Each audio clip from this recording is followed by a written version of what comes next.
How to enable 120Hz refresh rate on Android. This tutorial shows you how to switch to a higher refresh rate for a smoother display experience First, open the Settings app on your Android device. From there, scroll down and tap Display. After that, tap Motion Smoothness. At this point, you'll see two options, Standard and Adaptive. Standard keeps your refresh rate fixed at 60 Hz, which is easier on battery life.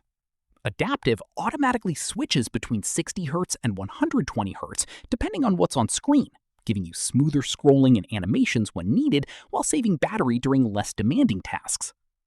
From here, tap Adaptive to enable the higher refresh rate and tap Apply to confirm. Following this, the change takes effect instantly, so you'll notice smoother scrolling and animations right away as soon as you back out of settings.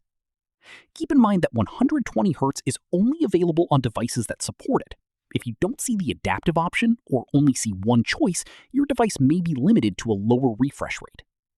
That's how you enable 120 Hz refresh rate on Android. If this helped, give it a like, subscribe for more tutorials, and tap the bell so you catch the next one. See you then!